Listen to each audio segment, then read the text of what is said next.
Hello and welcome to Cook's Crazy Workshop. So, tent, stuff, let's have a little tour, let's see what's going on. So I'm going to just switch camera around because you don't want me looking at my ugly mug. Yeah, great door, that's miles better. So let's have a look then. So this is quite a tight little workspace that I've got, but it doesn't need to be much bigger. I've got my little cutting things, I've got my little table for pushing things down. So essentially what I'm doing is I'm just prototyping at the moment a little laser cut building. Putting it all together in Lightburn. We'll make some videos on Lightburn. I'm just waiting now because I've just finished a cut. I'm just waiting for all of the death in the tent to get extracted and sent outside. So let's talk about that, shall we? So because this is actually a grow tent that I've repurposed, it's already got a good extraction point. So I've got an inline fan, just sucking all the death out, and then through a rather bendy pipe, expelling it through the top there. Now I had to 3D print that little insert so I could attach the pipe to it. And then if we just look outside, it all comes out of there. You can even hear it. Oh, how cool is that? It's not optimal at the moment because it's actually just expelling it straight down, and if I've got the door open it just comes straight back in again. Like a mouse, when you're throwing a mouse out, it's like, it's gone. No, it hasn't. It's just come back straight down again. So let me just check depth levels. It looks alright. No, it looks alright. I think we can survive. I think we can survive. Yeah, it looks pretty clear. So, sorry for zip noises. So yeah, so this is inside the tent of death.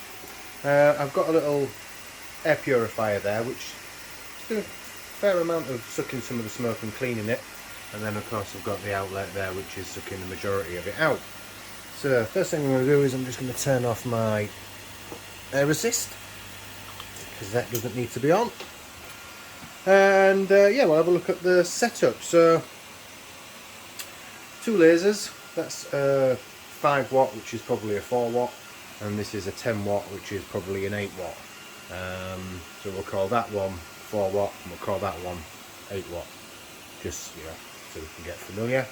Got a webcam set up there,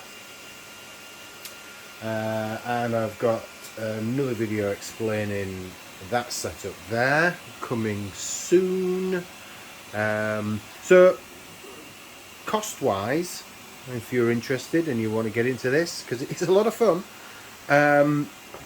the smaller one, or the less powerful one, was actually more expensive than the more powerful one, which is quite bizarre. But I bought that one from that famous shopping site that's losing a lot of trees, and it came like the next day. And I am Mr. Impatient. If I want something, I want it yesterday. In fact, I want it before I knew I wanted it, and I go, oh no, I don't know, I just I needed that. So I paid probably more than I should have for that, but I got it quickly because I wanted to just crack on, and I wanted to. I've been doing things in Lightburn, I just wanted to burn something. And this one, so prices, yeah, I think that was I want to say it was 360 UK pounds. Free delivery next day. Wow. And it came with everything. So this actually came with its own air assist pump, and it was so easy to put together. I literally bolted the 4 rails, put the top rail on, and that was it. Everything else was already kind of built. Even the wiring was done. It was a joy to put together. This one, not so much on the ease. I'll pop a photo up now of how it looked before it was, well, how it arrived. And I realised I'd bought the most complicated Meccano set ever. But you know, it's one of those things where you get stuck in and you do it and you make some mistakes and then you have to rebuild parts of it. I mean, the carriage that carries the y-axis, is that the y-axis? I'm not sure. That I had to just build that 3 times, because each time I put it together wrong, because the instructions were for a different laser machine. which is really useful when you're trying to build something, to have the instructions for not the machine that you're trying to build. But anyway, I put it together and it didn't kill me, and it's done sterling service ever since, and it is my preferred laser to use for this kind of thing, essentially because it's twice the power of that one, so it means I can get things done quicker, and it's all about speed for me. You don't want to be spending 26 hours cutting something when you can do it, you know, in 13 hours. A plug board there, just a multi-board, which has got its own power in case I need to isolate this room for any reason, but it is also isolated on the outside as well. So this one came in at 250 UK pounds, and I believe it was free delivery, but it was coming from China. So it did state something, it was going to take like a month. It didn't. It came much quicker than that, maybe a week and a half, something. I was actually quite impressed. But it didn't come with its own air assist. It came with the nozzle, but it didn't come with a pump. So I had to buy that pump separately. Again, I think these are Sculpt Fun or a Sculpt Fun copy. They run to about £110 sometimes. I paid 50 something. I think I got it on eBay. Bought some piping. Predictably, the outlet diameter and the inlet diameter were different, so I had to buy a little step down doodad, I believe they are professionally called, and a little bit of pipe that came with it to then. And this was really a pain in the bum to fit on, because despite getting the actual correct sizes, nah, I didn't want to go in there at all. That's why it's got a little impromptu tie wrap just to make sure it stays where it's put. We've got a couple of little lights in here, super cheap, less than £20. Just run off the 24 volt, but they're ample for lighting. I can see everything.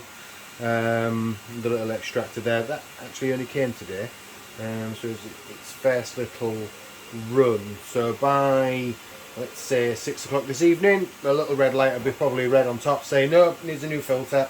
Oh shit.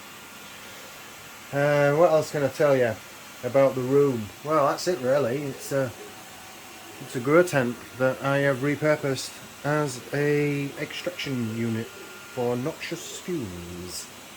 What do you think of that? Right. So that was the tour. I know it was a long tour and we covered a lot of ground.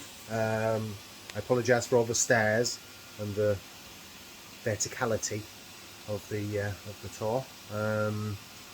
Is there anything else I can show you in the workshed?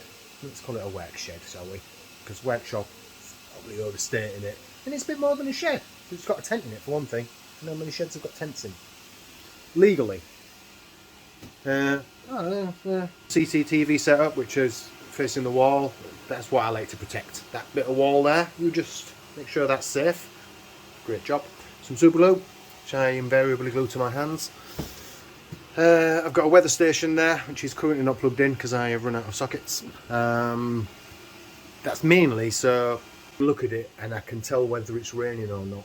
Not that you could ever tell in the shed at all when it's raining. It's so well sound insulated, you'd never even know. No, seriously, I think a pigeon flew over once and a little bit of wheat came out and I heard it on the roof.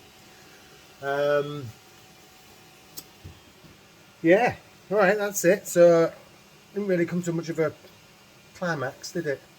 A bit anticlimactic. But you've seen the shed now. Oh, the work shed. Work shed. We'll settle on work shed. You've seen it. Next, maybe we'll talk about doing stuff in it. Alright, bye for now.